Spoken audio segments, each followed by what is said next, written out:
Britain collected 250 years of free labor from Jamaica. Then when slavery ended, Britain made Jamaica pay for it. Not the enslaved. Not the families who lost generations to the plantation. Britain made the victims of slavery compensate the people who owned them. And that debt followed Jamaica for 182 years. This is the story they never put in the history books. Jamaica was not a poor island. The land was fertile. The climate was perfect. The soil produced some of the most valuable crops on earth. Sugar, coffee, rum, indigo, cotton. By the late 1700s, Jamaica was the single most profitable colony in the entire British Empire. More valuable than Canada. More valuable than India at that point in history. One small Caribbean island was generating more wealth than entire continents.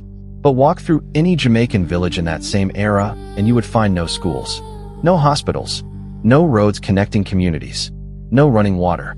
Because every single dollar that left Jamaican soil went directly to Britain. The people who built that wealth with their bodies lived in wooden shacks and died without names in official records. In 1833, Britain announced the abolition of slavery. The world called it progress, called it justice, called it the right side of history. What they did not announce was what happened next.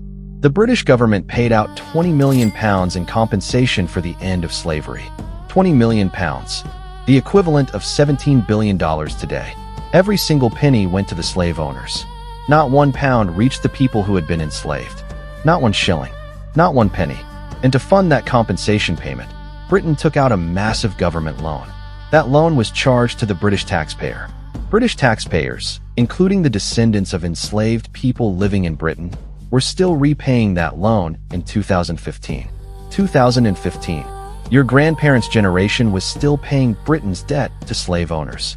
But here is what broke Jamaica before it even had a chance to stand. When slavery ended, the British did not free the enslaved and walk away. They introduced something called the apprenticeship system. The formerly enslaved were legally required to continue working for their former owners for free, for 6 more years, to help the plantation owners transition. 6 years of additional unpaid labor after abolition. And when that ended, the British colonial government structured land ownership so that formerly enslaved Jamaicans could not access fertile land without paying prices deliberately set beyond their reach. They were free, but the system made sure they stayed poor. Then came independence. August the 6th, 1962. Jamaica raised its own flag for the first time. Black, gold, green. The crowds in Kingston that day believed everything was about to change. What they did not know was what their new government had just inherited. Decades of colonial infrastructure designed to extract wealth outward, not build it inward. No industrial base. No manufacturing sector. No financial institutions built for Jamaican benefit. Just debt. In a global economy where the rules had been written by the same people who had owned the plantations. Now stop. Does your country have natural resources? Oil, gold, fertile land, minerals, timber, cocoa? Because if your answer is yes, look at your roads. Look at your hospital. Look at what your children inherit. Because the system Jamaica walked into in 1962 is the same system most of your countries walked into at independence. The borders changed. The flags changed. The faces in the government buildings changed. The flow of wealth did not. By the 1970s, Jamaica was drowning.